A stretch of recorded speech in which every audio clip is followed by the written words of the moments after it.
말씀 읽기 전에 먼저 기도하겠습니다. 주님 감사합니다.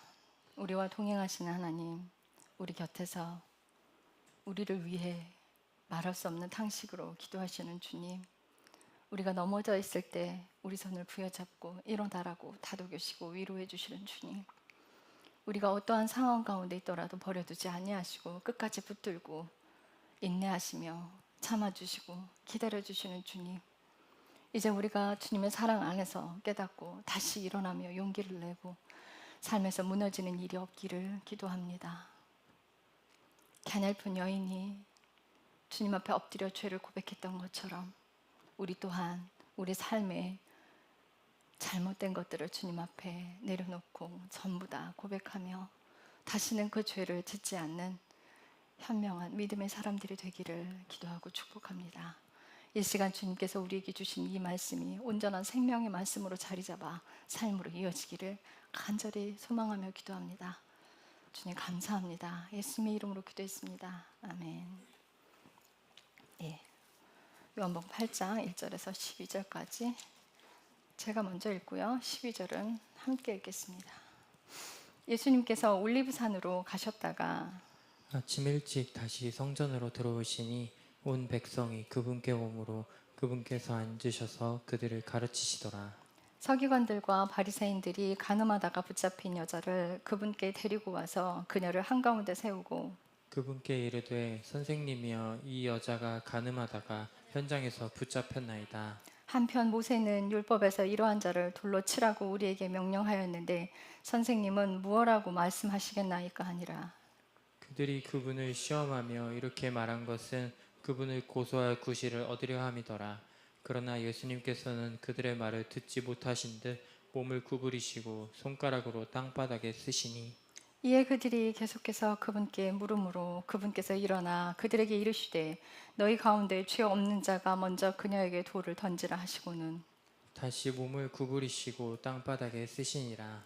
그들이 그것을 듣고 양심의 가책을 받아 나이가 가장 많은 자들부터 시작하여 마지막 사람까지 하나씩 하나씩 빠져나가매 예수님만 홀로 남았고 그 여자는 한가운데 서 있더라. 예수님께서 일어나사 그 여자 외에는 아무도 없는 것을 보시고 그녀에게 이르시되 여자여 너를 고소하는 그 자들이 어디 있느냐 아무도 너를 정죄하지 아니하였느냐 하시니 그녀가 이르되 주여 아무도 하지 아니하였나이다 하매 예수님께서 그녀에게 이르시되 나도 너를 정죄하지 아니하노니 가서 다시는 죄를 짓지 말라 하시니라. 함께 읽겠습니다. 그때 예수님께서 다시 그들에게 말씀하여 이르시되 나는 세상의 빛이니 나를 따르는 자는 어둠의 속에서 걷지 아니하고 생명의 빛을 얻으리라 하시므로. 아멘. 간음하다가 잡힌 여인이 현장에서 붙들려 왔어요. 속일 수도 없습니다. 현행범이에요. 자, 서기관들과 바리새인들은 어떻게 하면 예수님을 꼬투리를 잡아서 걸려 넘어지게 할까 고소할 거리를 찾는 연구하는 인물들이에요. 예수님께서 평상시에 가르치시기를 용서하거든 7번뿐만이 아니라 7번씩 70번까지도 하라고 하시고 원수를 사랑하라고 가르쳐 주셨습니다. 그리고 오른뺨을 때리며 왼뺨을 돌려내라고 하시고 오리를 가자 그러면 십리를 가지라고 하시고 자 이런 말씀을 하신 그 예수님께 간음한 여인을 붙잡아 왔어요. 근데 이들이 그래요. 모세 율법에는 이러한 자를 돌로 치라고 우리에게 명령하였는데 선생님은 무엇라 말씀하십니까? 예수님이 앉아서 구부려서 땅바닥에 뭘 쓰고 계셨어요. 땅바닥에 과연 뭐라고 쓰셨을까요? 뭐라고 막 계속 쓰셨는데 듣지 않으시는 것처럼 행동하셨어요. 가만히 생각해 봅시다. 만약 여인의 죄를 가지고 놓아주라 얘기를 한다면 예수님 말씀하신 그대로 용서를 해주라 한다고 그냥 놔줘라 한다 그러면 모세 율법을 어기는 자로 바로 걸고 잡아갈 것이기 때문이에요. 만약 돌로 치라 한다 그러면 네가 평상시에 가르치는 게 그렇게 가르치지 아니하느냐 어떤 말을 해도 다 걸려 넘어지게 돼 있단 말이에요. 예수님이 구부려서 뭘 쓰고 계시다가 갑자기 일어나셔서 뭐라고 하시냐면 죄 없는 자가 먼저 돌로 치라요. 너희 중에 죄 없는 자가 먼저 돌로 치라. 이스라엘 백성들이 얼마나 많은 죄를 지었습니까? 하나님 앞에서. 출애굽해서 데리고 나왔을 때 광야에서 하나님을 10번 이상 시험을 했고 하나님의 명령대로 살지 않았으며, 여러분들 보세요. 광야에서 만나를 이제 내려주시면서 평일날은 하루치씩만 거두라고 그랬어요. 하루치씩만 거두라고 그랬어요. 근데 이틀치 걷어간 사람들은 썩어서 버렸단 말이에요. 그럼 마지막 날은 안식일 날이니까 이틀치를 거뒀단 말이에요. 이틀치를 거두라 명령했어요.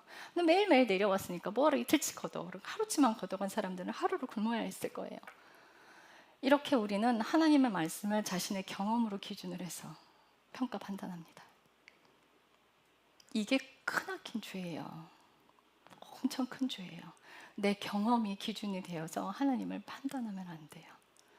그래서 하나님께 불순종하는 것들 보면 내 경험에서 안 됐기 때문에 하나님 명령에 불순종하는 경우 굉장히 많습니다. 우리는 인생을 그렇게 살면 안 돼요. 이스라엘 백성들이 수없이 하나님 앞에 죄를 지었을 때 죄 지을 때마다 하나님이 죽인 게 아니었어요.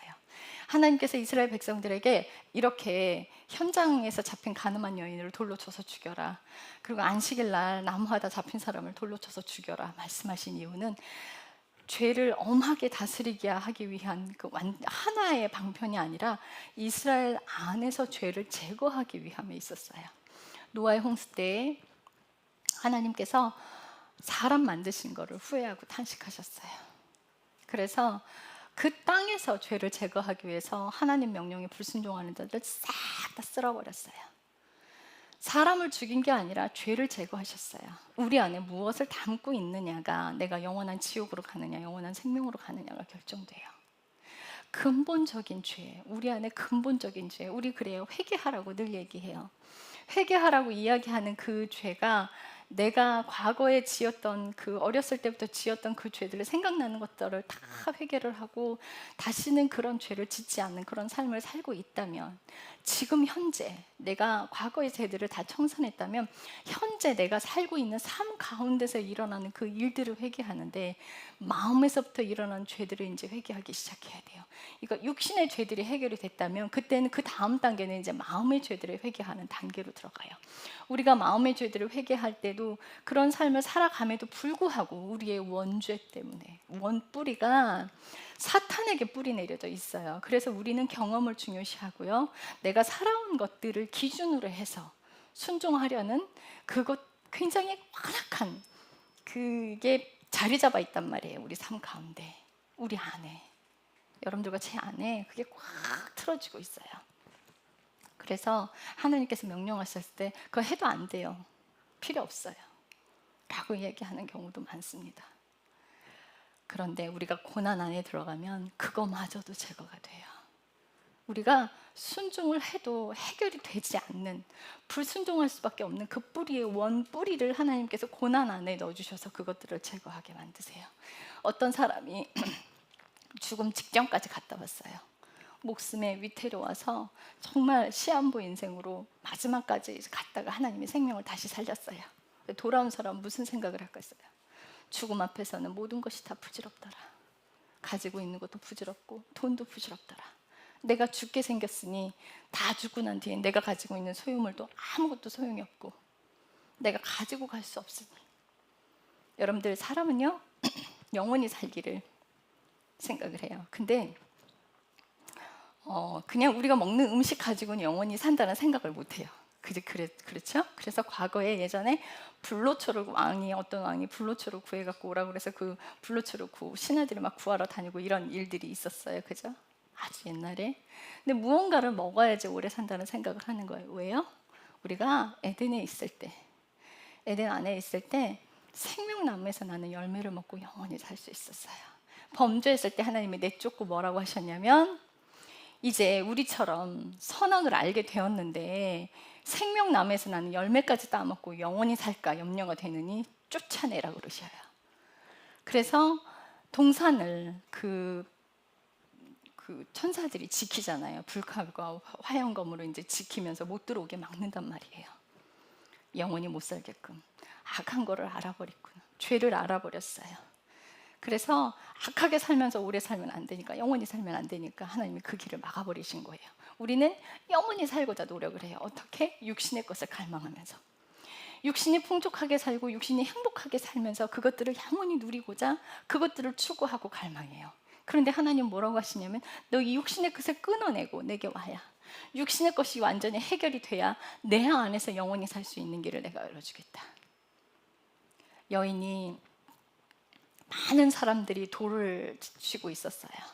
모든 사람들이, 큰 자나 작은 자나 수많은 사람들이 돌을 다 쥐고 있고 그 여인을 향해 돌을 던질 준비를 하고 있었어요. 예수님의 말 한마디면은 이 여인의 생사가 확정이 돼버리는 거예요. 그러다가 예수님께서 말씀하신 그 한마디에, 너희 가운데 죄 없는 자가 먼저 돌로 치라, 말씀하신 그 소리에 큰 자부터, 큰 사람부터 사라지기 시작했어요. 돌을 놓고. 왜 그들은 사라졌을까요? 자신의 모습을 본 거예요. 죄 없는 자가 돌로 치라고 했는데 자신의 죄된 모습을 본 거예요. 그래서 그 하나님께서 과거에 백성들에게 죄를 사해 주신, 용서를 해주신 그런 기억들을 떠올렸을 거예요. 만약 사람이 죄를 지었을 때 그 자리에서 바로 죽여버렸다면 사람들은 무서워서라도 말을 들었을 거예요. 선지자들이, 이스라엘 백성들에게 하나님께서 선지자들을 보내는데 그들이 돌로 쳐 죽이고 톱으로 켜 죽였어요. 왜요? 그 예언한 일들이 당장 일어나지 않았단 말이에요. 그 선지자를 들고 돌로 죽이고서야 한참 뒤에야 그런 일들이 일어났어요. 노아의 홍수 때 하나님께서 비를 내려서 홍수로 다 멸망시켜 버리겠다고 했지만 노아 방주를 짓는데 100년 이상 걸렸고, 방주 짓는 동안에 하나님께서 기다려주신 거예요. 회개하기를. 하나님께서 심판의 메시지를 전하시지만 당장 심판하지 않으십니다. 당장 이루어지지 않는단 말이에요. 그래서 당장 일어나지 않기 때문에 아무 일도 안 일어난다고, 당장 일어나지 않는다고 선지자들을 다 잡아 죽이고, 정말 선지자들이 입에서 말하는 대로 즉시 죄가 떨어졌다면, 정말 심판이 떨어졌다면 무서워했을 거예요. 선지자를 신처럼 떠받들었을 거예요. 그런데 하나님은 그렇게 하지 않으신다고요. 자신의 모습들을 보기 시작했을 거예요. 자기가 얼마나 죄인인지 보기 시작했을 거예요. 율법을, 여러분들 생각에 율법을 지키려고 들잖아요. 그러면은 내 삶에서 지켜나가야 되는데 타인들의 죄를 들추는 일만 해요. 이렇게 되면 심판자가 됩니다. 그런 삶을 살아오면요, 내 죄는 아무것도 보이지 않아요. 여러분들, 우리의 삶 가운데 내 거는 보지 않고 타인의 것만 막 보고 다닌다면, 그래서 교회가 힘든 거예요. 말씀을 가지고 있는데 자기 삶에 적용하지 않고 다른 사람에게 적용시켜서 손가락질하기 때문에 교회에 탈이 많고 문제가 많은 거예요. 말씀을 맡은 자들은 남에게 그것을 적용시키는 것이 아니라 나에게 적용시켜서 알아야 돼요. 이스라엘 백성들이, 돌을 쥐고 있는 자들이 그 돌을 놓고 갔어요. 만약 그들이 자신의 모습의 죄 많은 자기 인생을 보고 하나님 앞으로 그 죄를 가지고 갔다면 회개하고 돌이켰을 텐데, 그들은 단지 돌만 놓고 사라졌어요. 이사야 말씀에 그래요. 너 이제 오호라, 우리 서로 변론하자. 너희 죄가 주홍같이 붉을지라도 내가 양털같이 희게 해주겠다. 이게 무슨 뜻이냐면, 너 화나는 일 있니? 슬픈 일 있니? 고통스러운 일 있니? 나랑 얘기하자. 사람 찾지 마. 여러분들, 우리가 위로를 받으려고 자꾸 사람을 찾잖아요. 그거 하지 마세요. 사람에게서 어떠한 위로도 얻을 수 없고요, 어떠한 좋은 말을 해준다 한들 내 인생에 어떤 영향력도 끼치지 않아요. 내 삶이 바뀌지 않아요. 그런데 내가 그 문제들을 가지고 하나님과 씨름을 하면 결국은 내 죄가 보이게 돼 있어요. 내 죄가 보이게 돼 있어요. 하나님께서 저한테 신학을 하라고 붙들어 놓고 했을 때, 제가 일을 해야 되는데, 빚이 있는데 하나님께서 계속 저한테 신학을 하라고 막 떠밀었을 때, 기도원에 들어가서 주님과 씨름을 하는데 일주일이니까 끝나더라고요. 일주일 만에 하나님 잘못했습니다. 내가 하나님 뜻대로 가겠습니다. 이렇게 주님과 씨름을 하다 보면요, 내게 꺾이게 돼 있어요. 내 죄된 것들이 꺾이고 나의 모습이 보여서 내 악한 모습들을 알게 돼. 그래서 모든 문제를 가지고 하나님 앞에 가서 씨름을 해야 돼. 슬퍼도 하나님 앞에서 우세요. 고통스러우다 하나님 앞에 가서 우세요. 사람 앞에 그걸 터놓지 마세요. 사람에게 위로받으려고 하지 마세요. 주님 앞에 털어놔야 그게 상대의 문제가 아니라 내 문제라는 걸 발견하게 돼요.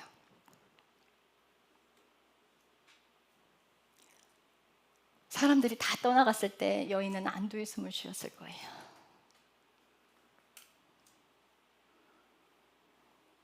예수님은요, 하늘의 지혜를 갖고 있었어요. 사람은 자신이 가지고 있는 걸로 판단을 합니다. 예수님은 하늘의 지혜를 갖고 있었어요. 그래서 8장 후반절에 가면 예수님이 그래요. 나는 빛이라고. 12절에 가면은 나는 세상의 빛이니 나를 따르는 자는 어둠 속에 걷지 아니하고 생명의 빛을 얻으리라 말씀하셨어요. 그랬더니 14절에 예수님께서 그들이 뭐라 그러냐면 13절에 바리새인들이 그분께 이르되 내가 내 자신에 대하여 증언하니 내 증언은 참되니 아니하다. 14절에 예수님께서 그들에게 응답하여 이르시되 내가 나 자신에 대하여 증언할지라도 내 증언은 참되니 이는 내가 어디에서 와서 어디로 가는지 내가 알기 때문이라. 그러나 너희는 내가 어디에서 와서 어디로 가는지 알 수 없으니 말할 수 없느니라. 너희는 육체를 따라 판단하나 나는 아무도 판단하지 아니하노라. 너희는 육체를 따라 너희 육신의 생각대로 너희의 기준대로 판단하나 나는 사람을 그렇게 판단하지 않는다는 거예요. 그래서 이들은 그 여인을 데리고 왔을 때 예수님을 잡을 계획을 큰 건수 하나 잡았다 이러고 왔을 거예요. 이제는 네가 계속 빠져나갔지만 이번에는 결단코 빠져나가지 못할 거야. 그리고 가늠한 여인을 끌고 와서 그 광장에다 가운데 놔두고서는 예수님께 얘기했을 거예요. 그런데 예수님이 땅의 지혜로 말씀하지 않으세요. 하늘의 지혜로 말씀하세요. 그럴 때 그들이 돌을 다 놓고 사라졌죠. 여인은 큰 숨을 쉬었을 거예요. 살았구나. 그런데 그 여인이 살았구나 생각을 했지만 여인도 생각을 했을 거예요. 예수님께서 그러세요. 너를 정죄하는 사람들이 어디 갔느냐? 있느냐? 다 떠나고 없습니다. 나도 너를 정죄하지 않을 테니 이제 다시는 죄 짓지 마라. 예수님께서 수많은 병자들을 고쳐주셨어요. 고쳐주시면서 마지막 끝에 하시는 말씀이 똑같은 병에 걸리지 않게 다시는 죄를 짓지 마라. 그 병에 다시 걸리지 않게 그 죄를 다시 짓지 마라. 많이 음란한 여인들에게는 그 매독 같은 병들이 걸리잖아요. 그죠? 죄로 인한 거란 말이에요. 그런 죄로 인한 거예요. 남자들에게 마찬가지예요. 담배를 많이 피운 그런 것들이 암에 걸리잖아요. 이게 죄로 인한 거란 말이에요. 그 예수님이 그 병을 고쳐주시면서 하시면 다시는 만약에 후두암이었다면 후두암을 고쳐주면서 하나님이 그러시는 거예요. 다시는 그 죄 짓지 마라. 담배 피지 마라 소리예요. 만약 음란한 행위로서 죄를 지어서 그 벌을 받았다면 다시는 그런 짓을 하지 말라는 거예요. 한번 그 죄에 빠졌던 사람들은 그 죄에 대한 유혹이 있습니다. 그래서 다시 그 길로 가지 않고 하나님 앞에 똑바로 서기를 여인이 예수님이 하시는 말씀을 마음에 담았어요. 이 여인이 다시는 그 죄를 짓지 않았습니다. 여러분 그런 것처럼 하나님께서 우리에게 죄를 들추시는 건 야단치려고 하시는 게 아니라는 거 여러분들 기억하셔야 돼요. 하나님은 자신의 생명을 다 내어놓고 우리를 살리신 분이에요. 이 땅에 오셔서 인간을 상대하시기 얼마나 답답하셨겠어요. 알라는요 그렇대요. 알라는 인간이 선한 일을 하잖아요. 그러면 저울에 달아본대요. 저울에 달아봐 기준으로 해서 선한 일을 아무리 착한 일을 했어도 그 알라 신에 의해서 결정된다는 거예요. 저울에 달아서 기울어지면 그냥 다 지옥 보낸다는 거예요. 근데 선한 일을 더 많이 해도 그 알라가 마음에 안 들면 지옥 보낸대. 그런데 하나님은 그렇지 않으시잖아요. 하나님은 무서운 하나님이 아니라 사랑의 하나님, 하나씩 품어주시는 하나님. 당장 내 앞에 벌을 하지 않는다고 여러분들 죄 가운데 계시지 마세요. 당장 내게 호통치지 않으신다고 여러분들 그 속에 계속 있지 마세요. 하나님의 명령대로 살아가려고 애를 쓰고 주님의 뜻대로 살아가려고 애를 써야 돼요. 그분의 말씀대로 살아간다는 건 단지 우리가 착한 일을 하는 게 아니에요. 내 죄가 제거되는 삶을 사는 거는 단지 착한 일을 하는 게 아니에요. 착한 일을 해서 사람이 변했단 말을 듣는 게 아니라 근본적으로 내 인격이 바뀌는 삶을 살아야 되는 거예요. 교회 다니면요, 교회 안에서는 굉장히 선한 척하고 착한 척해요. 수많은 사람들이 그렇게 살고 있어요. 이중인격으로. 집에 가잖아요. 가면을 쓴 얼굴을 벗게 됩니다. 집안에서는 자기 본색을 드러내게 돼 있어요. 직장 생활을 하면서도 본색을 드러내요. 교회 안에서만 착한 척해요. 종교인들이 그렇게 돼버려요. 그래서 저 정말 두 얼굴 가지고 사는 사람들 굉장히 많이 봤습니다. 우리는 두 얼굴 가지고 사는 사람 되면 안 돼요. 늘 나의 부족함과 연약함을 하나님 앞에 꺼내놓고 주님 앞에 내 모습 그대로 거짓말하지 말고 숨기지 말고 다 꺼내놓고 주님 앞에 통곡하는 사람 돼야 돼요. 그래야 타인들을 손가락질하지 않게 돼요. 내가 하는 모든 일들이 내 의로 자리 잡지 않기로 해야 돼요. 헌신 봉사하는 사람들 다 그거 가지고 자기 의 드러내잖아요. 야, 믿는 사람이라면 이 정도는 해야지. 성경 필사해놓고 믿는 사람이라면 이 정도 해야지. 야, 이것도 안 하면서 어떻게 예수 믿는다고 말을 할 수가 있어. 밖에 나가 전도하는 사람은 어때요? 전도도 안 하면서 예수 믿는다고 할 수 있어요. 아니요, 하나님이 우리에게 원하시는 건 그런 게 아니에요. 죄의 길을 제거하는 삶을 사는 거예요. 내가 예수님만 미치게 사랑할 때 그분이 내 삶을 고난 속으로 넣으시는 걸 감사함으로 살아가십시오. 고난이 유익이라는 걸 왜 제가 깨닫냐면요, 제 삶에 평안이 오잖아요. 조금 나태해져요. 근데 고난 속에 들어가 있으면 하나님만 붙들게 됐어요. 하나님만 붙들어요. 그런데 이제 평상시에도 하나님께 붙들려 있으려고 부단히 노력을 하죠. 아, 내가 또 이렇게 또 틀어졌구나. 주님 잘못했습니다. 다시 찾아가요. 너무 사랑하는 아이가 아파요. 아마 우리 현진이 예지 아프면 난리 날 거예요. 그때 어떻게 되겠어요? 막 하나님만 찾게 되잖아요. 그죠? 근데 정말 평상시에 내가 평상시에 늘 하나님을 찾다가 늘 하나님과 감사함으로 주님 안에 걷다가 고난이 왔을 때 하나님을 찾는 고난이 왔을 때 아, 주님이 내게 무슨 하실 말씀이 있구나. 또 이 안에서 내가 뭔가 배울 것들이 있구나. 그걸 바로 찾아가는 사람이에요. 근데 평상시에 하나님을 찾지 않다가 고난이 딱 오면 뭐냐면 문제 해결해 달라고 달려가게 돼 있어요. 하나님, 우리에게 고쳐주세요. 물론 아이 고쳐주죠. 제가요 2010년도에 안양에 있는 어느 병원에 아이가 너무 아팠어요. 셋째 아들이었어요. 근데 찾아갔더니 엄마가 그 셋째 아이 태어났을 때 세상을 다 얻은 것 같았대요. 셋째 아이가 하나님 자리에 앉아 있는 거예요. 셋째 아이를 하나님보다 더 사랑해 버렸어요. 그 아이를 아프게 해버렸어요. 병원에서는 고칠 수 있는 길이 없어요.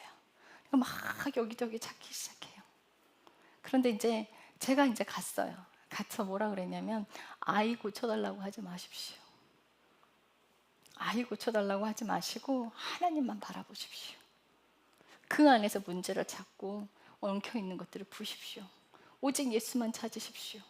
아이 고쳐달라고 하지 마십시오. 너무 답답했던 시어머니 되는 권사님과 남편이 또 가서 그 어떤 목사님께 가서 물으러 갔던 거예요. 우리 아이가 이러이러한데 그랬더니 아이의 문제가 아닙니다. 엄마의 문제입니다. 제가 했던 말을 똑같이 듣고 와서는 저한테 하시는 말씀이 같은 말씀 하시더라고요. 엄마가 아이를 놓지 못하면 하나님 아이 데려가실 겁니다. 제가 그랬어요. 근데 결국은 아이를 데려가시더라고요. 엄마가 하나님 안으로 못 들어갔어요. 하나님 하시는 말씀이 그래요. 이 아이는 내가 데려가도 난 아쉬운 거 없다. 얘는 지금 죽어도 내가 천국으로 데려갈 거니까. 아쉬운 건 부모뿐이죠. 여러분들 내 안에 내 마음이 어디가 있는지 자꾸 체크하셔야 돼요. 내 마음이 하나님께 온전히 가 있어야 하나님께서 내 삶에 일을 하실 수가 있어요. 내 마음이 하나님께 가 있지 않다면 여러분들 자꾸 고난이 찾아오게 돼 있어요. 우리 은정이가 여동생이 예찬이를 하나님보다 더 사랑했어요. 그래서 하나님께서 이제 홈스쿨을 시켰어요. 홈스쿨을 시키면서 그 2년 동안 다른 아이 키우는 것처럼 다른 아이 홈스쿨 시키는 것처럼 한 발 한 발 물러나기 시작했어요. 그리고 2년이 지난 뒤에는 이제는 하나님 아들입니다가 되더라고요. 그러니까 그 홈스쿨로 인해서 그 하나님께 그러니까 아들한테 마음이 가 있는 게 하나님께 옮겨졌으니 다행이지. 만약 그걸로도 안 옮겨졌다면 그 다음은 어떻게 하셨을까요? 제가 알고 있는 목사님들 사랑하는 자녀들 하나님께서 많이 데려가시는 거 봤어요. 우리 마음이 가 있는 그것을 하나님은 건드리십니다. 흔드세요. 하늘뿐만 아니라 땅도 흔드시고 우리 삶도 흔드시는데, 흔드시는 이유가 뭐냐면 흔들어서 흔들리는 것들 다 뽑아버리시려고, 흔들어서 통째로 우리 인생을 흔들어서 예수 그리스도만 남게 하려고. 예수님은 그러세요. 12절에 보면 나는 세상의 빛이니 나를 따르는 자는 어둠 속에 걷지 아니하고 생명의 빛을 얻으리라.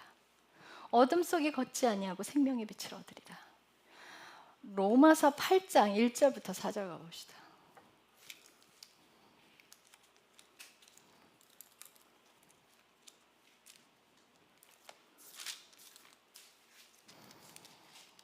로마서 8장 1절에서 4절.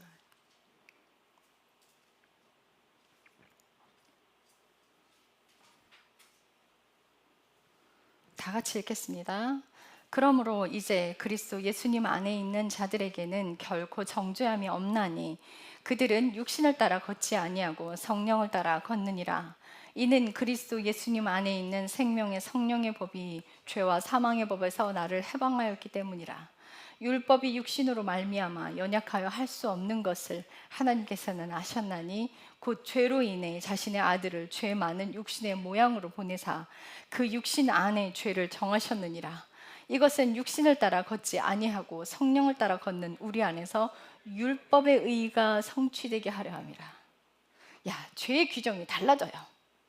단지 우리가 행위로 짓는 죄의 문제가 아니라 우리가 하나님께 정죄함을 받지 않는 것은, 심판을 받지 않는 이유는 어떤 것에 따라 달려 있냐면 육신을 따라 걷지 아니하고 성령을 따라 걷느니라요.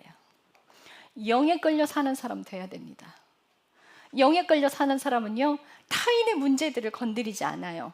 영에 끌려 사는 사람들은 세상 밖에 나가서 무슨 의로운 일을 하려고 들지 않습니다. 영에 끌려 사는 사람들은 자신의 의를 드러내지 않습니다. 영에 끌려 사는 사람들은 자신의 죄의 문제 안에서 다루어집니다. 성령을 따라 걷다 보면 내가 하려고 하는 것들을 포기하는 일들이 생겨납니다. 성령을 따라 걷다 보면 내가 내 인생을 꾸려가고 있었다는 그것이 죄라는 것을 보게 됩니다. 불순종, 죄, 행위의 죄를 말씀하고 있지 않습니다. 우리가 죄로 회개하고 들어올 때 물론 행위의 죄들을 회개하고 들어와서 근본적인 죄들을 찾아 들어갑니다. 그런데 근본적인 죄는요, 성령을 따라 걷지 않는 거예요. 우리가 정죄를 받지 않는 이유는 성령님의 말씀대로 사는 거예요. 그 말씀대로 사는 사람들은 자신의 모습을 보고 늘 회개 안에 거합니다. 그래서 육신을 따르는 자들은 육신의 일들을 생각한다는 거예요. 육신에 먹고 쓰고 입고 자고 내 행복을 위해서, 육신의 즐거움을 위해서 사는 사람들은 육신의 것들만 추구한다는 거예요. 그런데 7절에 보면 육신적인 생각은 하나님의 법에 복종하지 아니하며 참으로 복종할 수도 없으므로 하나님과 원수가 된다는 거예요. 육신적인 생각을 하는 사람들은 순종하고 싶어도 못한다는 뜻이에요. 그러므로 육신 안에 있는 자들은 하나님을 기쁘게 할 수 없나니 그러나 너희 안에 하나님의 영께서 거하시면 육신 안에 있지 아니하고 성령 안에 있나니 이는 어떤 사람에게는 그리스도의 영이 없으면 그는 그리스도의 사람이 아니니라. 그리스도의 영이 없으면 그리스도의 사람이 아니니라. 예수님께서 그래요. 내 살과 피를 먹지 않으면 하나님 나라 갈 수 없대요. 왜 먹어야 되는 거예요? 왜? 예수님의 살과 피를 먹어야 된다는 그 뜻은 뭐냐면요, 예수 그리스도가 우리 안에 들어오셔야 하기 때문이에요. 그리스도의 영이 우리 안에 들어오시기 위해서 성령의 인도함을 받는 거예요.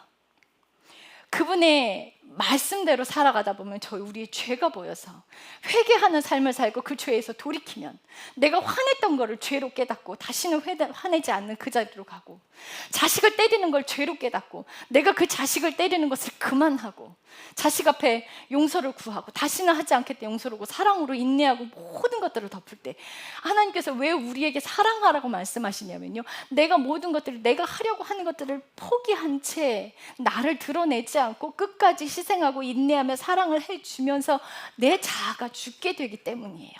그 안에서 내 죄가 제거되기 때문이에요. 우리 김기호 목사님이 남자잖아요. 아이 키우는 데 서툴러요. 남자는 본성이 아이를 보는데 굉장히 힘든 존재예요. 엄마에게는 모성애가 있지만 남자에게는 모성애가 없습니다. 그래서 남자가 아이들을 사랑하는 거 보면 굉장히 기특해 보여요. 보통의 남자들은 밖에 나가서 일해서 돈을 벌어서 가정에 갖다 돈을 갖다 주고 사실상 양육은 엄마들이 다 하죠. 근데 요즘 세상은 아빠들이 자녀 양육을 함께 해요. 그런데 자녀 양육을 같이 하는 부부들 사이에서 엄마가 불평이 참 많을 거예요. 내 마음 같지 않아서. 아이 좀 보고 있으라 그러면 대부분의 남자들이 아이를 방치해놓고 쳐다만 보고 있습니다. 보라는 뜻이 뭔지 몰라요. 하기 싫은 거예요. 그래서 그 하기 싫은 일을 아이 셋을 키우면서 우리 김기호 목사님 자아가 죽어졌어요. 첫 아이를 키우고 둘째 아이를 키우는데 아이 때문에 잠을 못 자고 괴롭고 고통스럽고 아이 육아에 지치고 한데 주일날 아이를 데리고 교회 오면은 막 집사님들이 다 모여갖고 아이 이쁘다고 하는 게 도무지 이해가 안 갔다는 거예요. 이해가 가죠. 그게 맞아요. 이해가 안 가는 게 당연한 거예요. 그게 남자의 본성이에요. 하나님께서 아담을 창조하시고 하와를 창조하셨는데 남자에게 없는 것을 창조하시고 돕는 배필로 주신 거예요. 그래서 여자는 남자가 하려고 노력만 해도 이쁘다고 칭찬해줘야 돼요. 그래서 결혼을 하잖아요. 여자들이 똑똑해요. 사실은 여자들이 똑똑해서 남편이 하는 게 마음에 안 들어. 그런데 여자가 많은 걸 갖고 있어요. 그죠? 사랑을 가지고 있고 남자에게 없는 모성애를 갖고 있다면 사랑을 갖고 있단 말이에요. 그래서 남편도 아이 사랑하듯 사랑해주면서 내가 인내하는 거예요. 내가 그 안에서 깎이는 거예요. 서로가 그 안에서 깎이는 거예요. 그래서 내가 하려고 하는 것들, 내 고집스러운 것들, 내 기준들, 내 가치관들, 그것들이 그 안에서 점점 무너지는 일들이 경험하게 돼요. 깎여지는 일들을 경험하게 돼요. 그럴 때 예수 그리스도의 영이 우리 안으로 점점 들어오십니다. 내가 그 삶에서 회개할 때 내가 아이 사랑하는 마음이 없구나. 내가 죄를 지었구나.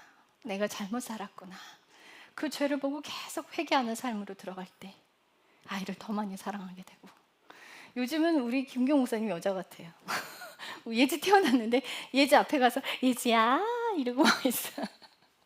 남자가 그러기 쉽지 않거든요. 바뀐 거죠. 남자의 그 죄성이 제거가 된 거예요. 그 안에서. 그러니까 죄라는 건 사실상은 성령의 인도함을 따라가야 그 안에서 제거되는 길을 가요. 내가 의대로 내가 스스로 고난 안으로 들어가는 것이 아니라 하나님이 나에게 맞는 딱 십자가를 세팅해 놓으셨단 말이에요. 그 안에서 깎이는 거예요. 저는 제 그 친정 어머니로 인해서 많은 것이 어렸을 때부터 뭘 알지도 못하는 때부터 저의 것들이 깎이게 됐어요. 그래서 제가 신학을 할 나이 그 34살의 나이에 그때 하나님께서 저에게 뭐라고 말씀하시냐면 순종하는 딸아 너는 나의 순종하는 딸이니라. 다른 사람들보다 제가 순종을 잘하더라고요. 왜 안 하지? 들리는데 왜 못해? 저는 이해가 안 갔어요. 그런데 제 안에 하나님 명령에 순종하는 것들이 기본 세팅이 되어 있더라고요. 와, 무엇 때문이었을까요? 우리 친정어머니가 고마운 역할을 해준 거예요. 어머니를 그렇게 미워했었어요. 엄청나게 미워했었는데 34살 이후로 2010년이니까는 제가 41살 때 그때 하나님 앞에 꼭 엎드려져서 이제 성령의 기름 부음이 굉장히 강하게 들어왔어요. 그때 깨달은 게 우리 친정어머니 그 혹독함 가운데서 내 고집스러운 불순종의 것들이 꺾였구나. 그걸 깨달았어요.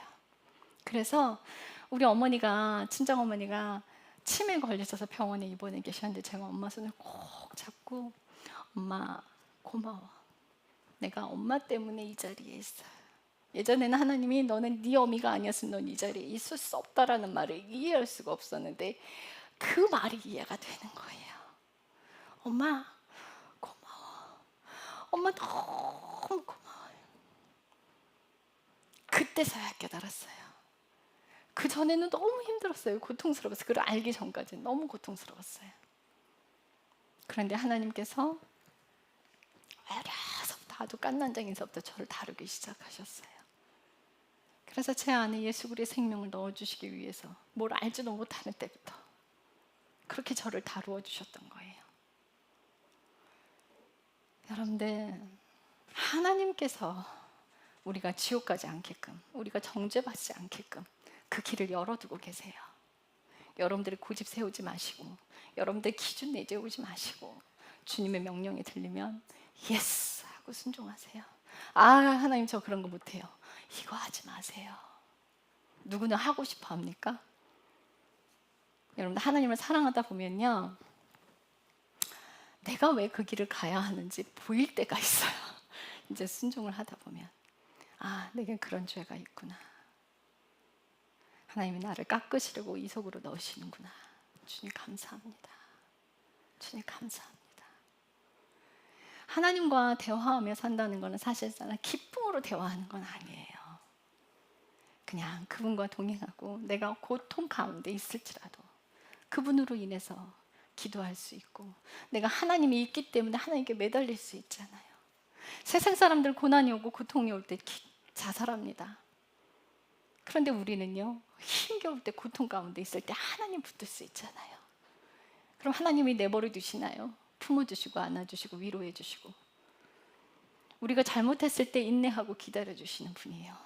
그냥 대놓고 막 야단쳐 그대로 막 심판하시는 분 아니에요. 고집 부리지 마시고 주님 앞에 모든 것이 들춰졌을 때 인정하고 그 죄 가운데서 빠져나오는, 여인이 예수님께서 다시는 죄짓지 말라 하는 그 음성에 꽉 바뀌어서 예수 그리스도께 사로잡혀서 갔던 삶 가운데로, 우리가 과거에 어떻게 살았던, 어떤 음란한 사람으로 살았던, 도둑질하고 살았던 그 삶들을 청산하고 하나님 안으로 들어올 때 하나님은 꽉 끌어안고 오시는 분이에요. 죄를 보지 않으시는 하나님. 회개하고 돌아온다면 그 죄로 인해 우리에게 더 이상 다른 말씀을 하지 않으시는 분. 우리들 그 죄 때문에 당신의 생명을 내놓으신 그 예수님께서 아무것도 묻지 않으시고 그저 품으시는 그분께 여러분들이 모든 인생을 걸고 가십시오. 내 삶에 예수님 한 분뿐이면 됩니다. 다른 거 바라지 않겠습니다. 예수님 한 분 붙들고 가겠습니다. 조용히 주님 앞으로 나가시기 바랍니다. 기도하겠습니다. 주님 감사합니다. 우리의 삶을 돌이켜 봅니다. 우리가 얼마나 많은 죄를 가지고 있는지 다시 한번 돌아봅니다. 죄나 많은 인간이 어떤 사람을 지적할 수 있겠습니까? 자신의 죄를 보고 돌이키고 회개함으로 예수 그리스도의 핏부림을 받는 사람, 예수 그리스도의 피를 마시는 사람, 주님의 말 명령하시는 대로 삶을 살아서 예수 그리스도의 살을 먹는 사람, 그로 인해 예수 그리스도의 생명을 품고 있는 생명의 사람이 되기를 기도합니다. 앞으로의 남은 인생은 평안이 아니라 환란이라고 하셨습니다. 지구가 들끓고 있습니다.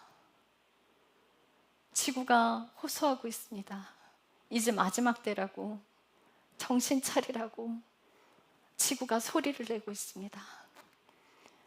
얼마 남지 않았습니다. 우리가 육신의 쾌락을 따라 사는 사람이 아니라, 돈을 따라가는 사람이 아니라 주님 앞에 모든 걸 놓고 예수 그리스도의 명령대로 사는 사람이 되기를 축복합니다. 조용히 주님 앞에 나갑니다. 우리의 모습을 보고 조용히 나갑니다. 내 안에 있는 모든 것들을 주님 앞에 꺼내놓습니다. 내가 무슨 죄를 지었던 모든 걸 토해내고 주님 앞에 나가기를 원합니다. 감사드리며 예수님의 이름으로 기도했습니다. 아멘.